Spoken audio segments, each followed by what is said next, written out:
सभी दोस्तों को नमस्कार। दोस्तों बहुत बहुत स्वागत है। यहाँ पर हम बात करने वाले हैं थोड़े से कट ऑफ के बारे में। बहुत सारे बच्चे कहते हैं कि डेली डेली कट ऑफ की। देखो दोस्तों, डेली डेली कट ऑफ की वीडियो आप तो देखते नहीं हो, और रही बात कट ऑफ की, तो डेली आती नहीं है।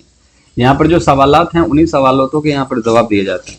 यहाँ पर बच्चों के सवाल है कि सर ओबीसी की जनसंख्या जो है बहुत ज्यादा है बिहार में, आप कैसे बोलेंगे कि कट ऑफ जो होगी, जो पास है वो खास है। उसी चीज के बारे में हम बात करने वाले, चीजों को समझेंगे। सबसे पहले देख लीजिए केवीएस को। तो देखिए केवीएस है ना, यहाँ पर क्या हुआ था, आरटीआई डाली गई थी। 3 प्रश्न पूछे गए थे। केवीएस का रिजल्ट कब तक आएगा, बकायदा 2-3 चीजें और थी। एक और सवाल था जिसमें बीएड को लेकर के रिजल्ट आएगा या बीएड के लिए रिजल्ट रोका जा रहा है, ये सारी चीजें थी। तो उन्होंने बोला था कि जो 11 अगस्त का ठीक है जजमेंट है माननीय सुप्रीम कोर्ट का, उसको हम फॉलो करेंगे और उसके हिसाब से रिजल्ट को हम निकालेंगे। मैंने आपको पहले भी बोला था, देखो भाई, एक कोई भी अपडेट आता है ना, कोई भी नोटिस आता है, हर कोई अपने हिसाब से उसको समझा सकता है। बीएड वाला अपने पक्ष में इसको लेकर के घुमाता है, डीएलएड वाला अपने पक्ष में घुमाता है। डीएलएड वाले बच्चे खुश हो जाते हैं, ये पत्र है एनसीटी का, सॉरी ये सुप्रीम कोर्ट का, मान लो जजमेंट है 11 अगस्त का, ठीक है। अब डीएलएड कहता है बस एनसीटी का गजट ही रद्द हो गया, तो काहे का ब्रिज कोर्स, ठीक है। अब इसके बारे में बोलो, काहे का ब्रिज कोर्स, 36 वीडियो बना के डाल दो, डीएलएड वाला बच्चा खुश हो जाएगा, सर तो बहुत बढ़िया बता रहे हैं, क्योंकि एनसीटी का गजट ही रद्द हो गया, तो काहे के लिए आपकी भर्ती में प्रक्रिया बीएड कैसे रहेगा। अब बीएड वाला ये कहता है कि भाई जब तक एनसीटी का रूल प्रभावी था तब तक तो बीएड था सेफ। तो देखो एक ही जजमेंट को दोनों लोग अपने हिसाब से तोड़ मरोड़ के बताने की कोशिश करते हैं, लेकिन फैक्ट देखो खुश करना नहीं है। फैक्ट यहाँ पर मेरा जो है ना, वो मैं इस चीज के बारे में बता रहा हूं कि देखो फैक्ट क्या है। केवीएस जो है वो रिजल्ट अब तक जारी कर चुका होता, क्योंकि उसने एक नोटिस भी निकाला था जिसमें साफ तौर पे लिखा था कि जो आपका बीएड है वो पीआरटी के लिए एलिजिबल नहीं है। लेकिन अभी तक रिजल्ट क्यों नहीं आया। सबने बोला 1 हफ्ते में आ जाएगा, 27 घंटे में आ जाएगा, 28 घंटे में। आया क्या? मैंने उस वक्त भी बोला था नहीं आएगा भाई। मुझे ट्रोल कर रहे हैं कि भाई आपको तो कुछ आता होता है नहीं, ऐसे ही बोल देते हो, देखना आएगा मैं दिखाऊंगा। कहाँ आया भाई? केवीएस क्यों रिस्क लेगा? आप खुद सोच के देखो, केवीएस क्यों रिस्क लेगा?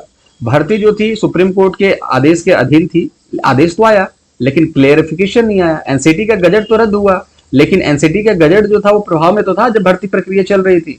ऐसा तो है नहीं उस समय क्वैश हुआ, 11 अगस्त को क्वैश हुआ, तो वो रिस्क क्यों लेगा? नोट अगर रिजल्ट निकाल देता है और अगर जजमेंट आ जाता है कि नहीं 11 अगस्त से ही लागू होगा, जून से, जो 28 जून है 2018, वहां से नहीं लागू होगा, फिर क्या करेंगे ये लोग? फिर भर्ती का बन जाएगा भरता। इसलिए थोड़ा सा वेट कर रहे हैं वो लोग, इसलिए इसका रिजल्ट फिलहाल के लिए नहीं देखने को मिलेगा। बहुत जल्द उसका भी रिजल्ट देखने को मिलेगा, जैसा भी होगा बता दिया जाएगा। दूसरी चीज नई भर्ती को लेकर के है कि पहले सर बीटेड करवाइए, ठीक है। तो बीटेड देखो भैया, इसलिए बोला जा रहा है, इसके पीछे का रीजन समझिए। जैसे एस्टेट का पेपर था, बहुत हलवा पेपर था एस्टेट का, ठीक है। तो 75 नंबर बच्चा लेकर के आया, और अब देखोगे कि बहुत सारा लगभग 90% के आसपास रिजल्ट बना है इसका। तो बच्चों का ये डिमांड है कि देखो बीटेड जो है वो तो आसान पूछेगा, सीटेड का लेवल टफ आता है। टफ क्या आता है कि अगर आपकी अंडरस्टैंडिंग नहीं है तो सीटेट आपसे नहीं निकलेगा, चाहे कितने भी बड़े धुरंधर हो, कितना भी जानकार हो एक सब्जेक्ट के। मान लो एक सब्जेक्ट आप बहुत तेज जानते हो, बहुत अच्छा जानते हो, लेकिन यहाँ पर वो आपके सब्जेक्ट से तो पूछेगा नहीं, तो पीआरटी का लेवल है। और यहाँ पर आपका पेडागोजी पूछा जाता है। पेडागोजी जब देखोगे तो इतने बड़े बड़े 4-4, 5-5 लाइन के आपके प्रश्न होंगे, 2-2, 3-3 लाइन के ऑप्शन होंगे। तो यहीं पर जो है आपकी अंडरस्टैंडिंग पता चलती है। इसलिए बच्चे कह रहे हैं कि सर हमें बीटेड की पेपर को एक बार ही करवाया जाए ताकि हम लोग यहाँ पर पास हो सके, क्योंकि एस्टेट का पेपर आसान था, उसी तरीके का बीटेड का पेपर आता है। सरकार सीटेड का पेपर हो रहा है, इस वजह से बीटेड का पेपर नहीं कराती है, और ना ही यहाँ पर कराने को देखने को मिलेगा, ठीक है। तो इसको भी, ये भी हो गया 2 ऑप्शन। 5% छूट की बात की जा रही है कि जो आपका रिलैक्सेशन है वो पासिंग मार्क्स में 5% का छूट। देखो भाई 5% की छूट के बारे में उन्होंने साफ तौर पे बोला है कि 5% की छूट जो है हम आपको दे सकते हैं अकॉर्डिंग टू सिचुएशन। तो फिलहाल जब तक 9 तारीख है, 9 तारीख को जो जजमेंट आएगा जिसमें पता चल जाएगा, जो एसएलपी दायर की गई है इसमें पता चल जाएगा कि बीएड जो है वो अंदर होगा कि नहीं होगा। अब देखो एसएलपी भी है ना, तो डीएलएड वाला पक्ष अलग तरीके से दिखाएगा, बीएड वाला पक्ष अलग तरीके से। इस चीज को देखिए, बहुत सारे यूट्यूब वाले चैनल है जो डीएलएड को दिखाते हैं, बीएड वाले, उन दोनों को देखिए। आप देखेंगे ना तो आप देखेंगे कि एसएलपी में बीएड वाला बोलेगा देखिए इसमें इंपॉर्टेंट पॉइंट है जो कि बीएड के पक्ष में है, डीएलएड बोलेगा इंपॉर्टेंट पॉइंट है जो बीएड के खिलाफ में है, ठीक है। तो इन चीजों को देखने के बाद आपको लगेगा कि यार हाँ बहुत मजा आ रहा है, लेकिन देखो दोस्तों ये सारी चीजें जो ना व्यूज के लिए है, ठीक है। मैं इस चीज को समझा दूं कि यहाँ पर होना जाना कुछ है नहीं, किसी को कुछ नहीं पता क्या होने वाला है। होगा सिर्फ और सिर्फ यही है जो भगवान चाहेंगे, जो ऊपर वाला चाहेगा, क्योंकि किसी को कुछ नहीं पता। यहाँ पर पक्ष मजबूत है, आप जानते ही हो कानून की बातें हैं भाई, ठीक है। कब क्या हो जाए कुछ नहीं पता। यहाँ पर अगर बीएड की पैरवी अच्छी नहीं की गई, डीएलएड जीत गया, डीएलएड की पैरवी अच्छी नहीं की जाएगी, बीएड जीत जाएगा, तो सारा खेल जो पैरवी का है, पक्ष अच्छे हैं नहीं है इससे कोई फर्क नहीं पड़ता।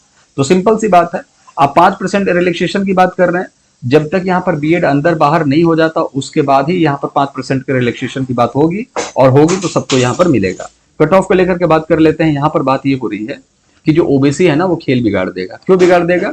क्योंकि यहाँ पर इनकी जनसंख्या लगभग 63% है, ठीक है, 15% अनारक्षित की सीट है।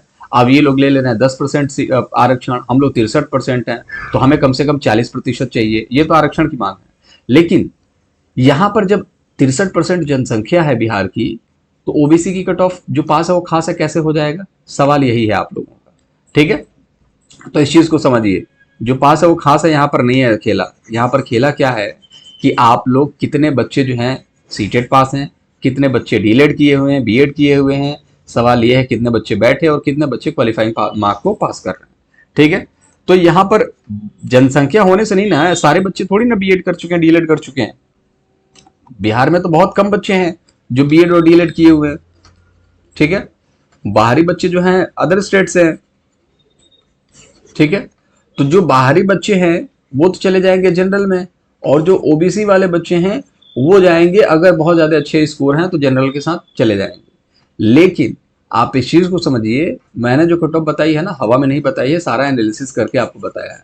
कोई कितना भी धुरंधर हो जाए ना दोस्त, कोई कितना भी धुरंधर हो जाए, ऐसे लेवल का पेपर जो था ना वो पेपर था, वो मॉक टेस्ट नहीं था। उस चीज को समझिए, वो था पेपर। जब पेपर में बैठते हैं तो बहुत सारी उम्मीदें लेकर के बैठते हैं आप, और वो पेपर में मैंने आपको बता दिया था कि 50 से 55, इससे ज्यादा नहीं जाएगा कट ऑफ। इस चीज को लेकर के निश्चिंत रहिए, ठीक है। और मैं अभी भी बोल रहा हूँ, ओबीसी कैटेगरी जो है, आप जो पास है ना वो खास हैं, जैसे बीसी है या ईबीसी है, मेल है या फीमेल है, आप पास है खास हैं। लेकिन मैंने कट ऑफ बता रखी है, 2 नंबर आप ऊपर लेकर के चलिए, जो पास है, जो पासिंग मार्क उससे 2 नंबर ऊपर लेकर के चलिए, थोड़ा सा ज्यादा अच्छा रहेगा आपके लिए।